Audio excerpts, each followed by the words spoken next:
بسم اللہ الرحمن الرحیم۔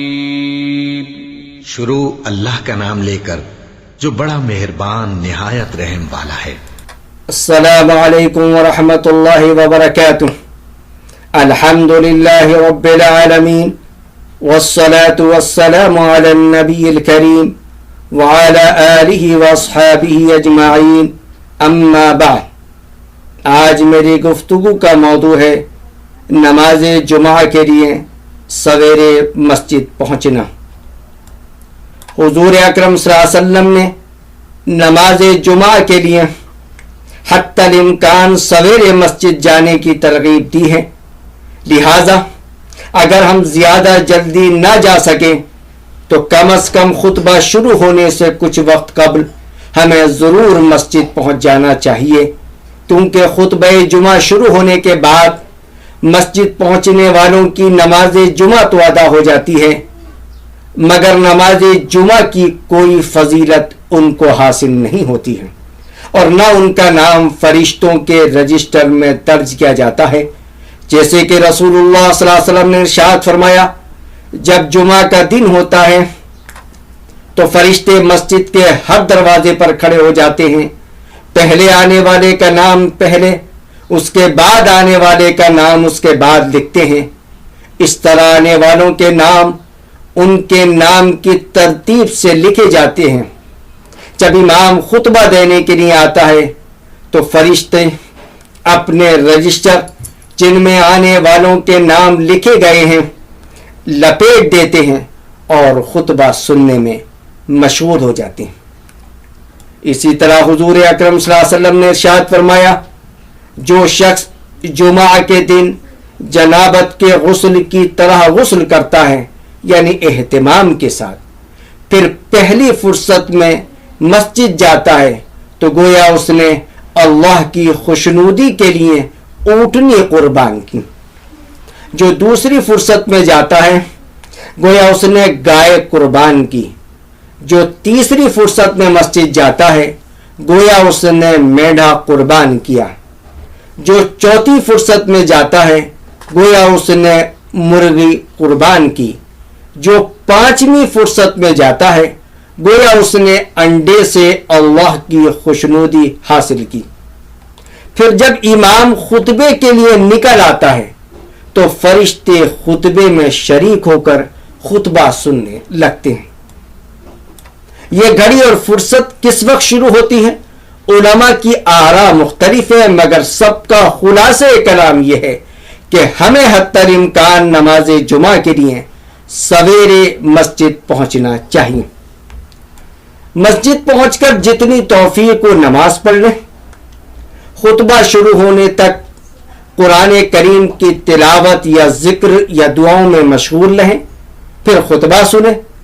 دوران خطبہ کسی طرح کی بات کرنا حتیٰ کہ نصیحت کرنا بھی منع ہے، جیسے کہ رسول اللہ صلی اللہ علیہ وسلم نے ارشاد فرمایا، جس نے جمعہ کے روز خطبے کے دوران اپنے ساتھی سے کہا خاموش رہو، اس نے بھی لغو کام کیا۔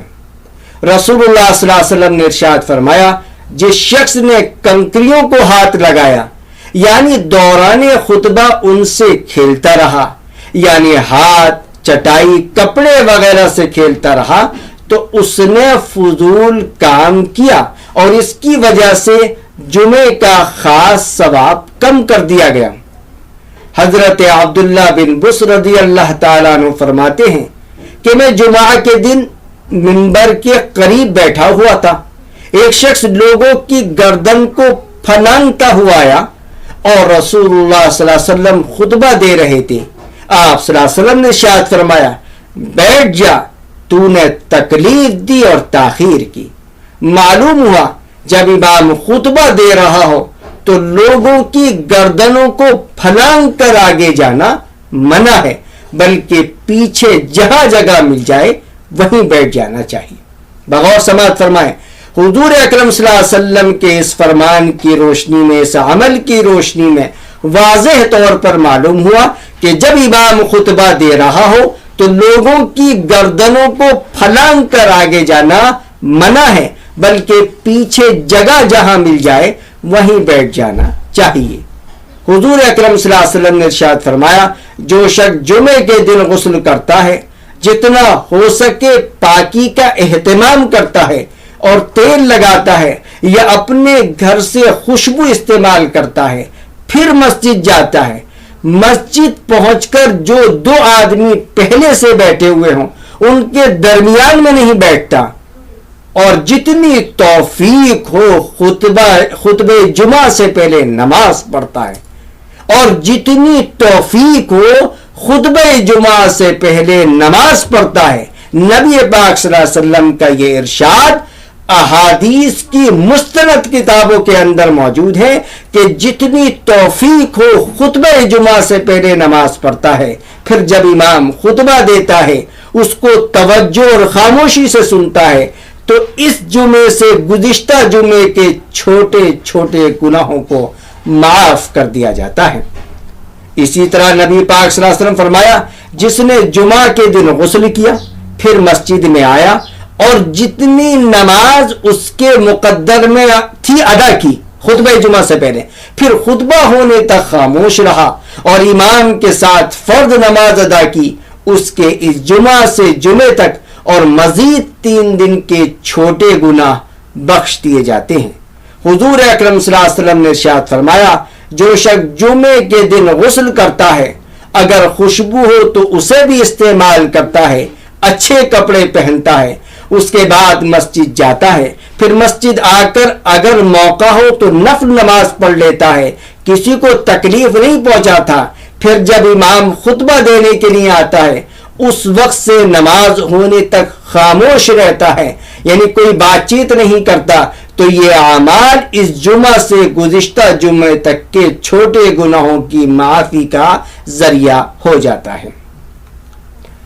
مذکورہ بالا احادیث سے معلوم ہوا کہ جمعے کی نماز سے قبل بابرکت گھڑیوں میں جتنی زیادہ سے زیادہ نماز پڑھ سکتے ہیں پڑھیں، کم از کم خطبہ شروع ہونے سے پہلے 4 رکعت تو پڑھ ہی لیں، جیسے کہ حدیث کی مشہور کتاب مصنف ابن ابی شیبہ میں مذکور ہے۔ مشہور تابعی حضرت ابراہیم رحمۃ اللہ علیہ فرماتے ہیں کہ حضرات صحابہ کرام نماز جمعہ سے پہلے 4 رکعت پڑھا کرتے تھے۔ احادیث مذکورہ میں نماز جمعہ کے لیے خطبہ جمعہ سے قبل مسجد پہنچنے کی بار بار ترغیب دی گئی ہے۔ خطبے شروع ہونے کے بعد مسجد پہنچنے والوں کو جمعے کی کوئی فضیلت حاصل نہیں ہوتی، اگرچہ ان کی نماز ادا ہو جاتی ہے، لہذا ہر شخص کو چاہیے کہ وہ اپنے آپ کو نماز جمعہ کے لیے سویرے مسجد جانے کا عادی بنائے۔ اللہ تبارک و تعالی ہم سب کو اپنے نبی پاک صلی اللہ علیہ وسلم کی پاک سنتوں پر عمل کرنے والا بنائے۔ السلام علیکم ورحمۃ اللہ وبرکاتہ۔ This audio has been prepared by theclearevidence.org.